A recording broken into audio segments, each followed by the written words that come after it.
The wild gyrations of the stock market have spooked some investors into wondering what lies ahead. All major U.S. stock indexes fell more than 3% Tuesday, including a nearly 800-point drop in the Dow Jones Industrial Average, in the worst day for the market in nearly a month. Some analysts blamed uncertainty over a new U.S.-China trade agreement for the drop. They fear that despite President Trump's optimism about a beneficial trade deal with China following his meeting Saturday with Chinese President Xi Jinping, a trade war between our two countries could still break out. In addition, some investors have interpreted the recent phenomenon where short-term interest rates have become nearly equivalent to longer-term 5- or 10-year Treasury bond rates as a potential signal that the Federal Reserve Bank, the Fed, has increased interest rates too much, leading to anxiety about the pace of economic growth. The stock market was closed Wednesday to mourn former President George H.W. Bush on the day of his funeral. But what lies ahead? While the market will always have its ups and downs, the most important factor in its long-term performance is the strength of the American economy. And today there's no question that our economy is booming under Trump administration policies. The U.S. gross domestic product, GDP, has grown at an annualized rate of 3% over the past 6 quarters, and nearly 4% over the past 6 months. And 2018 will very likely be the first year with 3% or better GDP growth since 2005, a very positive sign. The accelerated growth our economy is experiencing is largely due to President Trump and the Republican-controlled Congress cutting taxes, and to the Trump administration slashing unnecessary regulations and encouraging domestic energy production. Not everyone thought it would work. Keep in mind that as recently as May of 2017, Obama administration economist and former Clinton administration Treasury Secretary Larry Summers was comparing a belief in the Trump administration's forecasts of 3% GDP growth to believing in tooth fairies. Unable to deny the Trump economic boom, the current argument by Democrats is that the strong economy will not last. They argue that the U.S. economy is on a temporary sugar high from the Republican tax cuts, which they were calling death and Armageddon just last year. Among other things, Trump critics point to the recent stock market volatility as support for this notion.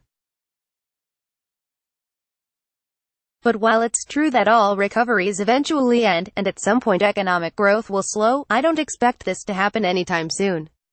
When our economy is growing, American businesses outperform and increase in value, and, in the absence of other factors, stock market valuations should rise. But perhaps even more than current performance, investors gamble on what they perceive as future performance. As such, even in a strong economy, the stock market can rise and fall for various reasons, some rational, some not.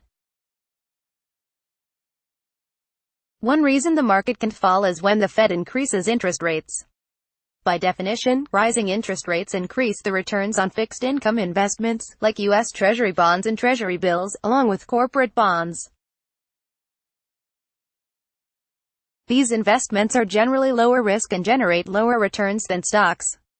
The Fed has held interest rates extremely low for a decade, meaning that the returns on fixed income investments have been low, resulting in increased demand for higher risk, but also higher return, stocks. This higher demand drives up stock prices. But for the last 2 years, the Fed has been increasing interest rates. As rates increase, investors allocate more of their funds to the lower risk fixed income investments. The laws of supply and demand apply even in financial markets, meaning that increased demand for fixed income investments diverts money that might otherwise have been invested in stocks. For example, even cash equivalents, such as short-term Treasury bills, have become more attractive today, yielding 2.32%. That's far above the 0.50% they paid investors at the start of 2017. Even in a strong economy with increased profits, if investors allocate more of their money to fixed income investments and less to stocks, the demand for stocks will decline and so will their price. Nonetheless, there are good reasons for the Fed to increase interest rates. Rapid economic growth can cause inflation to increase above the Fed's 2% target. Excessive inflation increases the costs of goods and services faster than workers' earnings. This substantially reduces consumer spending, which is the primary driver of economic growth. The ability to increase rates and slow economic growth is an arrow in the Fed's quiver to keep the economy from overheating and moving toward hyperinflation. Alternatively, when the economy goes into recession, the Fed loosens credit by lowering interest rates to stimulate growth. This is all part of the Fed's mission to avoid boom and bust economies. However, if interest rates are already low when a recession hits, the ability to reduce rates is an arrow the Fed does not have.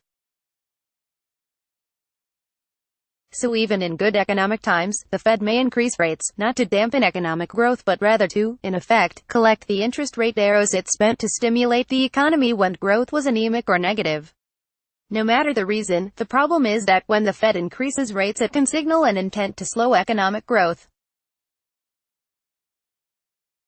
This decreases the value investors attribute to the growth potential for businesses and the amounts they are willing to pay for shares of stock in those businesses.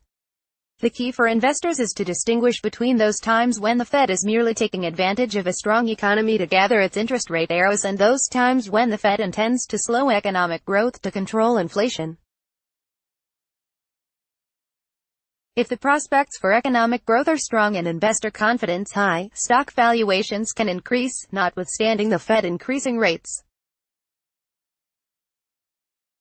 Shortly after it became apparent that Donald Trump had won the 2016 presidential election, progressive economist and New York Times columnist Paul Krugman bemoaned that the stock market was plunging and would never recover. It recovered that morning.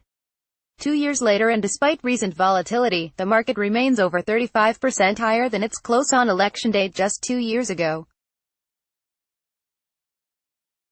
While that is a remarkable 2-year increase, it is particularly impressive given that the Fed has raised interest rates 7 times since 2016 election, with an 8th increase expected this month. The fact that the market has held its post-election day gains to this extent indicates economic strength and a belief that stocks can continue to deliver consistent and superior returns. For some context, keep in mind that the Fed raised interest rates only once, in December 2015 during the entire Obama presidency prior to the 2016 election. And even then, the Fed increased rates by just 0.25%. The Fed declined to raise interest rates a second time by that small of an amount until December of 2016, on the heels of the election. President Obama's anemic economic recovery was simply too fragile to sustain further increases. Under President Trump that has changed. However, the pace and prospect of future interest rate increases is now impacting expectations for future growth. That impact became very clear last week when the Dow Jones Industrial Average jumped 600 points as investors interpreted comments by Fed Chairman Jerome Powell as indicating that the Fed would moderate the pace of interest rate increases. Despite recent stock market volatility, as Powell also recently noted, the U.S. is experiencing a remarkably positive set of economic circumstances. Inflation is at or near the Fed's 2% target.